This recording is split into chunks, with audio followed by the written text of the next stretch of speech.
Once again, Mr. Crenshaw here to interpret another biblical scripture. Matthew chapter 13, verse 35 says, that it may be fulfilled which was spoken by the prophet, saying, I will open my mouth in parables, I will utter things which have been kept secret from the foundation of the world.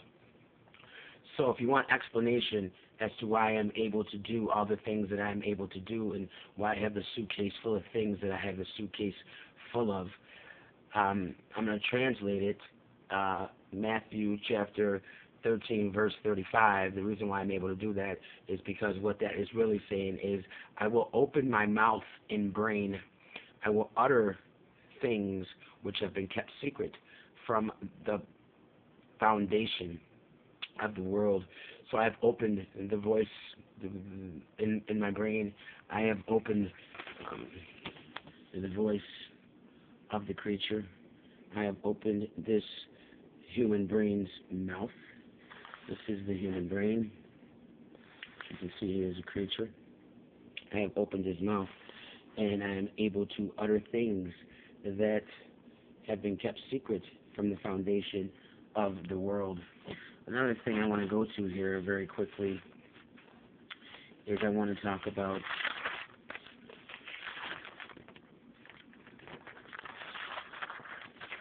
Revelations chapter 3, verse 7, which says, He that hath the key of David, he that openeth, and no man shutteth, and shutteth, and no man openeth.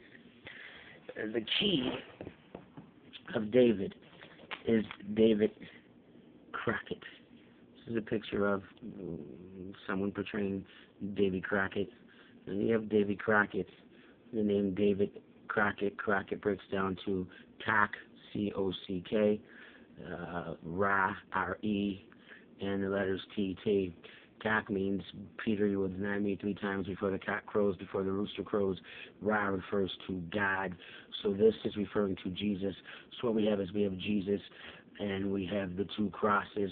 So what we have is we have Calvary. We have 1 cross. We have cock and Ra representing Jesus, the 2nd cross. And then we have the 3rd cross. This is the crucifixion. Alamo refers to David Crockett. What we do is we take the O from Alamo. It is a circle. It represents the crown of thorns, or it represents the seed of David, which Jesus was called. So the rest of the letters are a lamb. Jesus is called a lamb. David Crockett is dressed in buck skin.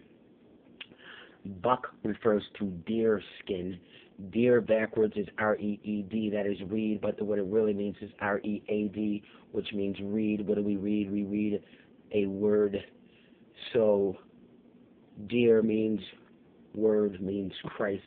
I've already done a video on Christ in being the word and the deer representing the Christ. So what you have here is you have the deer. You have the Christ. On top of his head, you have the raccoon hat, which is nothing more than the human brain. So what this is it's saying, He that hath the key of David, he that openeth, and no man shutteth, and shutteth, and no man openeth, is all it's saying is, he that reads the mind of the deer has the key of David and is able to open anything, and no man can shut it, and he is able to shut anything, and no man can open it. What I want to talk to you about is I want to talk to you about Christ and the resurrection, rebirth and being reborn. When a person is reborn, when they are born again, all that which is old passes away. It is like a death, and the new life begins, and anything from the old life is of no meaning anymore.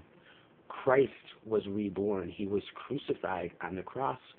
He was resurrected. He was reborn. So anything that he did before his resurrection is considered a dead thing. It is considered his old life. Count because he has been resurrected, he has been reborn, he has come alive again, he is anew. So anything that he has done before that cannot be taken into account. It should not be visited. It has no meaning. It is of no value.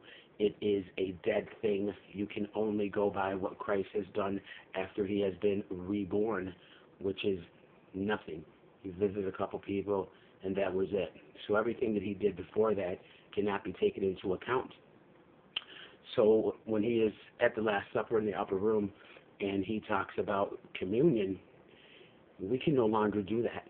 That is of his old life. That is a dead thing. That is not something that he talked about nor did in his new life, in his resurrection, in his rebirth. So we must not do the things of old. We must not visit dead things. That makes us unclean in the act of taking communion, which I explained to you what communion is. It is a thing which is unclean. I hope that you can truly understand this.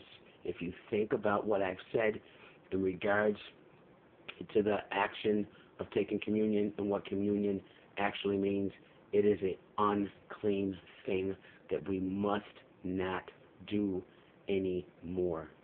It is something from a dead life, an old life, a past life. It is not of the new life, the rebirth, the reborn, or the resurrected. God help us. Once we know the truth, we cannot continue to do something that is blasphemous or vile in the eyes of God. We cannot continue to simulate pedophile acts. We cannot continue to take that which is the foreskin, which represents the penis of a infant baby boy, into our mouths as an act of pedophilia. We cannot no longer participate in pedophile acts of the Catholic Church or the Christian community. This was something that was introduced by Catholicism. We can no longer do that. We cannot do this in remembrance of him. Catholicism, the Catholic Church, was built on the rock of Peter. We know what Peter is. We know what a Peter is. We can no longer do the things based and built on Peter, on the penis. It's vile and it's disgusting, and we can no longer do these things. I'm just the messenger. I give you the message. Like Noah, it is up to you whether or not you want to heed it. But we cannot do things that are dead. God bless you. God bless us all.